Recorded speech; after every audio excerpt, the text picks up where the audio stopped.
Good afternoon. I actually have something specific that I'm going to be painting today. We're going to do some flowering blackberries for a watercolor challenge that is starting tomorrow. So I'm going to mix up a subtle gray color for some flowers and then a rich blackberry color. So I'm just going to lay down a little color to tell me where my petals are going to be. And then I'll do the blackberries around the florals.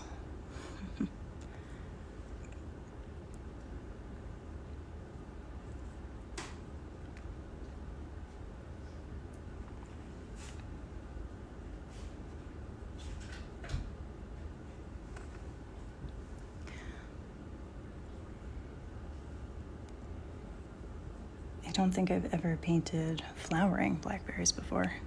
Thank you, Kathy. Thank you. I've painted a few little blossoms of other flowers, but this is a really cute one. It's got these pretty white petals and a almost lemon, maybe a touch of green at the center. I might decide to... Cadence, you're here. Yeah, I almost just started. You almost missed nothing. I just explained what I'm going to be painting today. These are going to be flowering blackberries.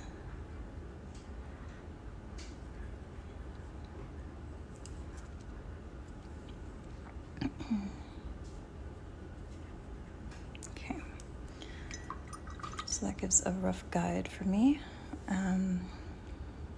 I'll probably drop in some color for that green. I have some green gold, and I think that might look perfect for the center of these. So let's see how this goes.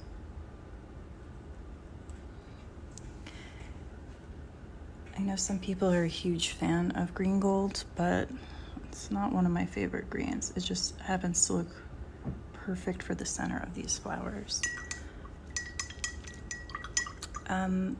I'll list them on Etsy. That's what I'll do, and then they'll be on my page. I didn't have good lighting yesterday, so I didn't bother taking a picture, but I will get that done as soon as this live is over. All right.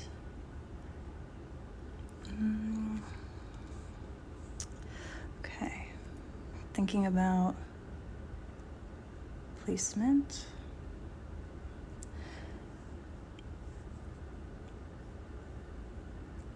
Maybe a bud. Definitely a blackberry coming up here. Blackberry filling up space here. Maybe a little bud off that. And we'll have this kind of cluster come down.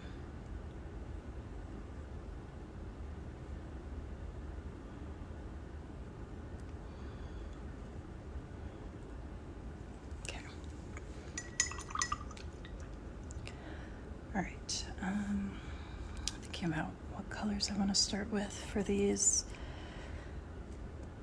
blackberries. Blackberries, giving it some shape with the green, so like not totally ripe. We've got to have some greenery underneath it.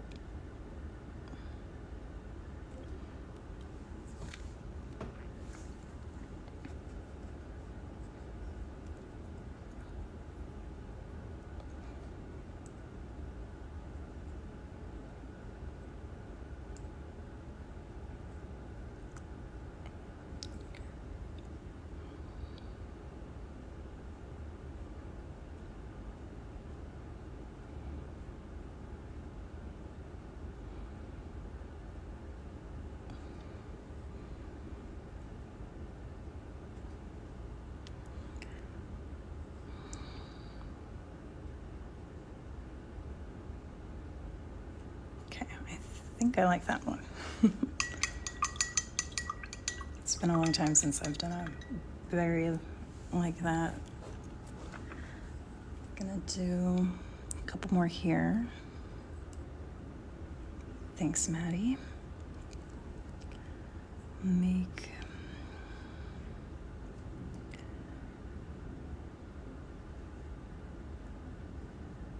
one come out like that.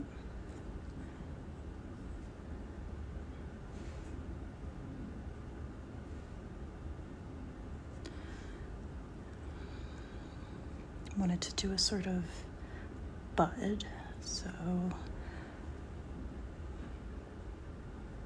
that looks pretty good, I think. Maybe a little bit of a darker green at the bottom.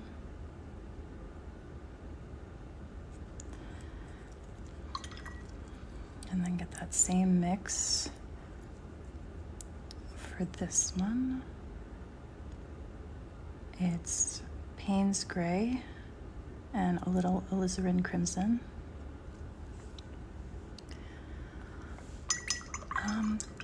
Today was a good day. I've been reading Just the Nicest Couple towards a really big twist in it, so I want to see what happens next. It was a nice slow day. Just got back from walking Xena. I hope she didn't overhear me and decide that's her cue to walk over here. Let's see. I wanted to do some in here.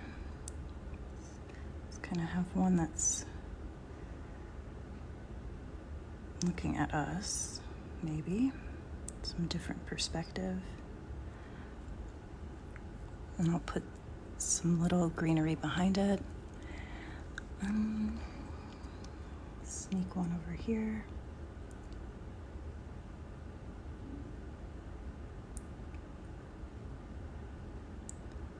I thought about doing a sketch for this beforehand.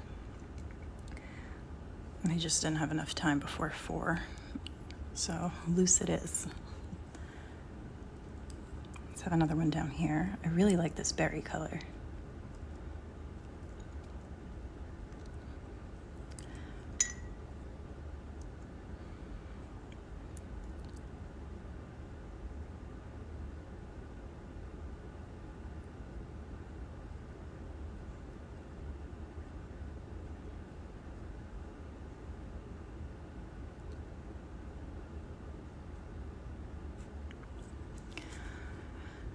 Right now I'm taking another look at the composition, maybe one that's a slightly different color.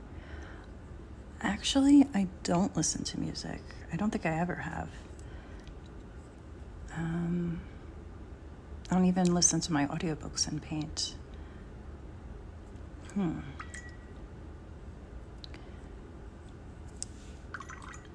No, I think I've always painted in silence.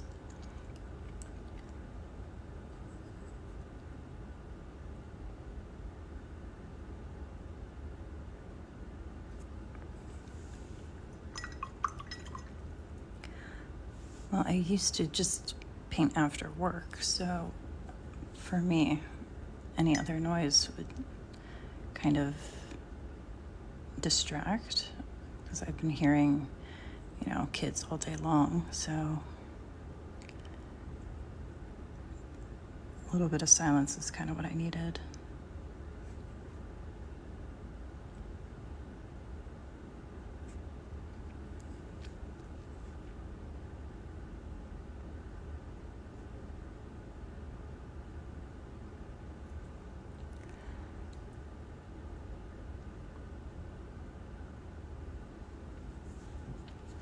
Thank you, Dr. H.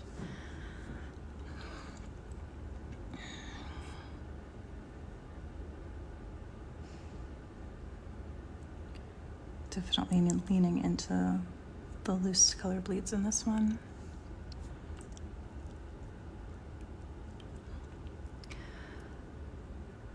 The color for the blackberries is this mix between Payne's Gray and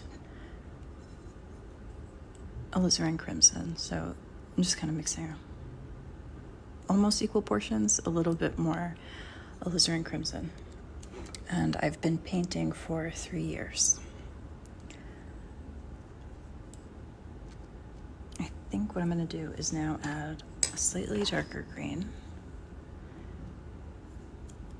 Thank you.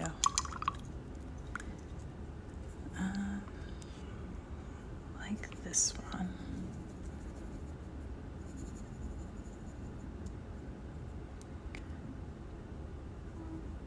This is a bit of undersea green from Daniel Smith, a little clover that I had left over, and then I think I'm just going to add a few darker details to everything here.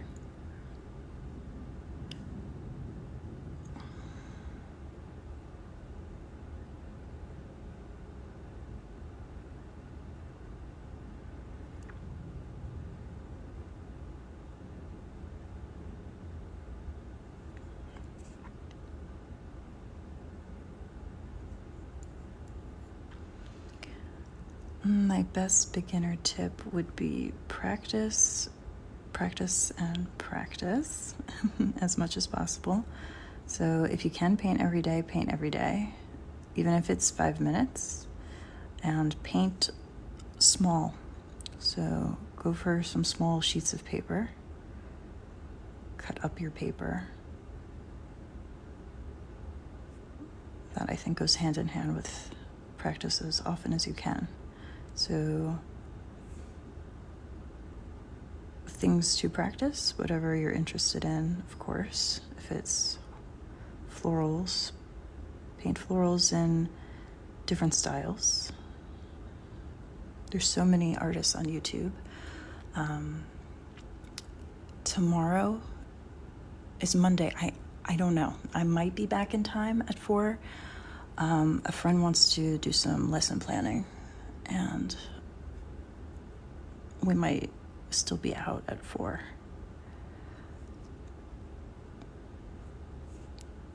Of course, I would love to paint, but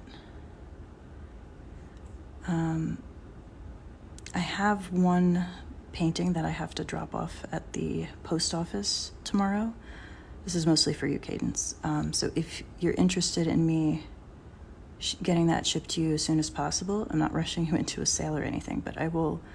I would like to do one trip. So if it's not tomorrow, or like tonight, tomorrow morning, it's just going to be another day for me to get it shipped out. I have those irises that I have to send.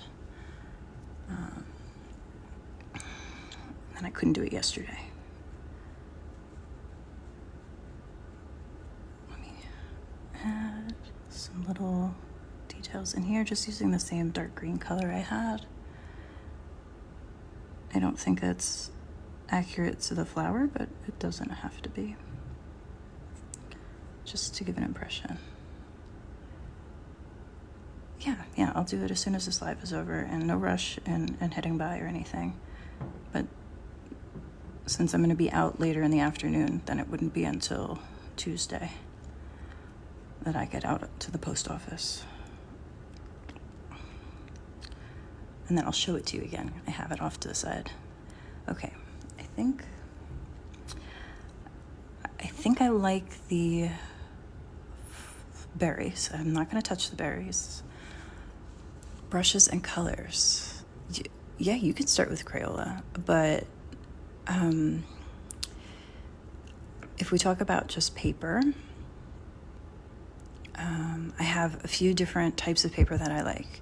It took me about a year to get into nice 100% cotton cold pressed paper. When I made that switch over from my Arteza watercolor sketchbook paper, my art looked better, and I wasn't changing. It was just the paper quality was better. So this is almost $1 per sheet, and for some people that's a lot. I understand that. I have this paper that I use as well. This one, there's 20 pages. It's less than $8 for the whole pad, and the quality is not so bad. So this one, I'd say, is my favorite for beginners. You can use Canson. Lots of people start off with Canson. I personally never have, so I can't comment on that quality. I did like Arteza sketchbooks. They were great. You could start with Crayola. What I would suggest, if you for sure know that you want to be painting with watercolors, I think it would be really fun to get little dot cards or little sample sets of some handmade colors. Again, something like this might be $15, but there are also sales and things. I have a discount code for KMS in particular, but you're gonna get really fun colors, things that you don't see in a Crayola set.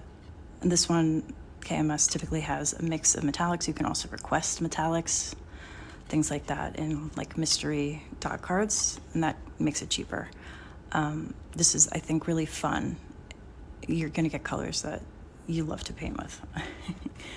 It really keeps the magic alive, I think. But Crayola set, it's not going to give you amazing quality florals, but you could paint some pretty things with it. You could definitely mix some gorgeous colors as well. There are 100% artists on YouTube that show you tips and tricks catered to a Crayola set so that you can get the most out of it. So if you're like day 1 watercolor, that's something to do. If you're day like 30 and know you're hooked, I suggest getting into the little sample sets of handmade colors, because I waited way too long before I started using handmade watercolors, and I love it.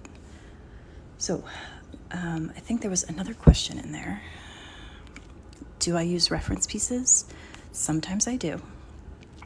Not often. I'd say once a month, maybe, if I have something specific that I want to paint.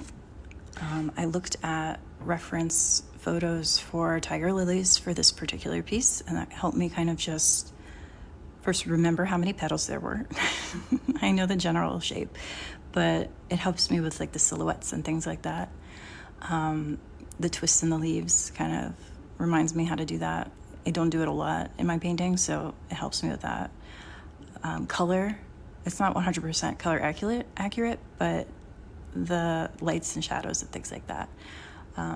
So I didn't find a photo of just this, but I found like a photo of one that's looking at me, a photo that's looking off to the side, and then all the leaves I just place based on where I think it would look good.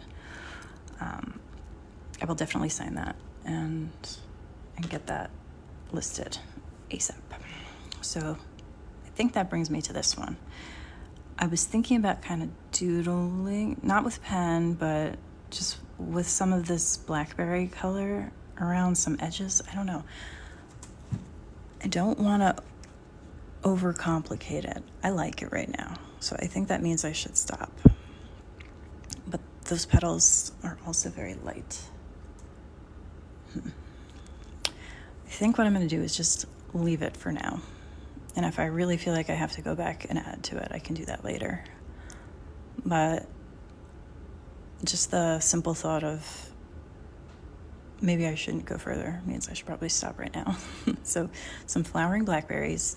There's this autumn florals loose watercolor challenge. I think there's also like a mixed media artist who's hosting something like that. It's going on starting tomorrow, and tomorrow is the flowering blackberry. So I'll try and keep up with all of the prompts this week. May or may not make it here at 4 tomorrow. So Tuesday I'll pick up the challenge. All right, I think that's it for today. Thanks for joining me. I hope you enjoy your day. Maybe I will see you tomorrow. Otherwise, just see you later. Thank you. Bye.